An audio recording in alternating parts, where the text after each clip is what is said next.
Print media होश में आओ, होश में आओ, होश में आओ। प्रिंट मीडिया होश में आओ, होश में आओ, होश में आओ। प्रिंट मीडिया होश में आओ, होश में आओ। दोस्तों, सरकारी कर्मचारियों की रैली जो 1 अक्टूबर को दिल्ली के रामलीला मैदान में हुई, उसको किसी न्यूज चैनल ने नहीं दिखाया, न किसी प्रिंट मीडिया ने अपने अखबार में उसको छापा।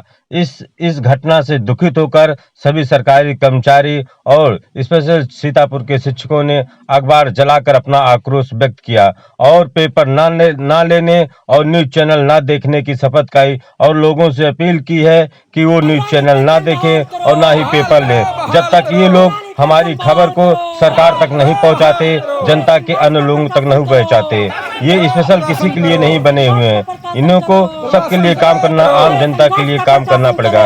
दोस्तों, पुरानी पेंशन का मामला बहुत ही गरमाया हुआ है। इस पे केंद्र सरकार और राज्य सरकार को ध्यान देना चाहिए और पुरानी पेंशन को बहाल करना चाहिए। आइए दोस्तों, सरकारी कर्मचारी संगठनों ने भरी हुंकार, केंद्र और सरकार की परेशानी बढ़ चुकी है। दोस्तों, ओल्ड पेंशन को केंद्र सरकार को बहाल करना पड़ेगा। आइए जानते हैं इसके कुछ रोचक तथ्य क्या है। सभी सरकारी कर्मचारियों और उनसे जुड़े लोगों ने एकता दिखाई। सरकारी कर्मचारियों ने न्यूज़पेपर को जलाकर न्यूज़पेपर न लेने की शपथ खाई और कोई भी चैनल न देखने की शपथ खाई है। दोस्तों, ये सब सिर्फ पेंशन की बहाली को लेकर है। पुरानी पेंशन को बहाल करने की केंद्र सरकार, उत्तर प्रदेश सरकार से अपील की जा रही है कि केंद्र सरकार और उत्तर प्रदेश सरकार पुरानी पेंशन को बहाल करे। केंद्र सरकार की 2024 के चुनाव की मुश्किलें बढ़ती जा रही हैं। अगर पुरानी पेंशन बहाल नहीं की जाती तो 2024 का चुनाव बीजेपी को जीतना बड़ा ही मुश्किल हो जाएगा। अगर केंद्र सरकार पुरानी पेंशन बहाल नहीं करती तो लोग बीजेपी को वोट नहीं करेंगे। लोगों ने सरकारी कर्मचारी और सरकारी कर्मचारी से जुड़े लोग के अंदर ये मनोभावना चल रही है, अगर केंद्र सरकार नहीं पुरानी पेंशन बहाल करती तो बीजेपी को वोट नहीं किया जाएगा। न्यूज़पेपर और न्यूज चैनल जो पुरानी पेंशन के मुद्दे को नहीं दिखा रहे हैं, उन चैनलों को ना देखने और पेपर को ना लेने की भी अपील की गई है। दोस्तों, इससे न्यूज चैनल और का टीआरपी घटेगा, इससे उनको अपनी गलती का एहसास होगा और वो हर चीज दिखाने की कोशिश करेंगे। बीजेपी को पुरानी पेंशन को बहाल करने से ही 2024 के चुनाव में जीत मिल सकती है, नहीं तो हार भी सकती है, क्योंकि कांग्रेस पुरानी पेंशन को अपने राज्य में बहाल कर चुकी है। आम आदमी पार्टी अब भी पुरानी पेंशन को बहाल कर चुकी है। दोस्तों, इसलिए बीजेपी गवर्नमेंट को भी पुरानी पेंशन को बहाल कर देना चाहिए। कांग्रेस और आपने अपने राज्यों में पुरानी पेंशन को बहाल किया, 2024 में गठबंधन की सरकार भी बन सकती है। ये बड़ा ही रोचक तथ्य है। अगर बीजेपी इस मुद्दे को अभी नहीं ध्यान देती तो 2024 यूपीए गठबंधन की सरकार बनने के आसार दिख सकते हैं। दोस्तों, ये सब बातें बहुत ही रोचक है। मोदी सरकार और योगी सरकार पुरानी पेंशन को बहाल करे, गुड़ा और भाग ना लगाए, क्योंकि सरकारी खजाने पर आम जनता का भी अधिकार है। दोस्तों, अगर सरकारी खजाने से हम अपनी जनता, अपनी सरकारी कर्मचारी को अगर पेंशन देते हैं, उनके बुढ़ापे को बचा के रखते हैं, उनके घर परिवार की रोजी रोटी चलाते हैं, तो दोस्तों इससे कोई बुरी बात नहीं है।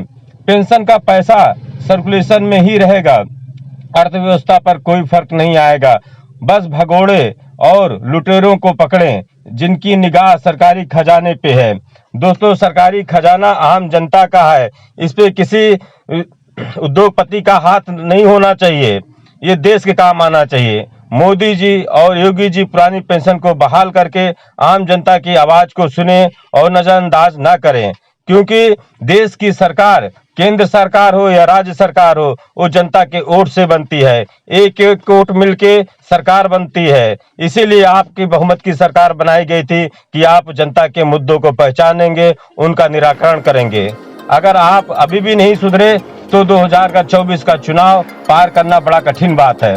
दोस्तों, सरकार अर्थव्यवस्था के बारे में कहती है कि अर्थव्यवस्था बाधक है, मतलब वित्त आयोग कहता है कि अर्थव्यवस्था के लिए बाधक है, नीति आयोग कहता है इसे करदाता पर बोझ पड़ेगा, आरबीआई कहता है कि ये निर्णय, पुरानी पेंशन की बहाली वाला निर्णय देश को पीछे खींचने वाला है।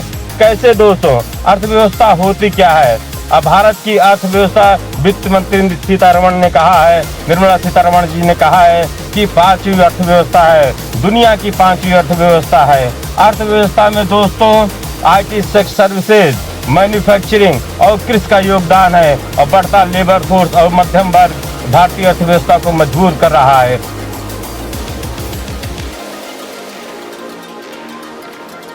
कृषि क्षेत्र में भी सुधार आ रहा है। जो लोग कृषक हैं उनके परिवार में कम से कम एक आदमी सरकारी कर्मचारी में है, जिससे पूरा परिवार चलता है। गरीबों की आवाज को सरकार नहीं सुनना चाहती, वो अर्थव्यवस्था का हवाला देती है और गुड़ा भाग करती है। हम केंद्र सरकार और राज्य सरकार से अपील करेंगे कि सारे गुड़ा भाग बंद करें। जैसे वो राजनेताओं को पेंशन दे रहे हैं, जज को पेंशन दे रहे हैं और सेनाओं को पेंशन दे रहे हैं, वैसे क्या पुरानी पेंशन सभी सरकारी कर्मचारियों को मिल जाएगी तो क्या उनको उसमें क्या आपत्ति है।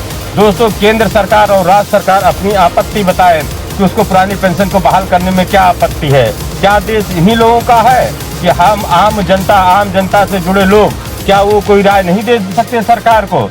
दोस्तों, कि हम पुरानी पेंशन को बहाल नहीं करेंगे। दोस्तों, सरकार को पुरानी पेंशन को बहाल करना पड़ेगा और जनता की आवाज को सुनना पड़ेगा, तभी सरकार आगे बढ़ेगी और अर्थव्यवस्था मजबूत होगी। क्योंकि अर्थव्यवस्था में सभी देश के सभी लोगों का योगदान होता है, न कि किसी एक का।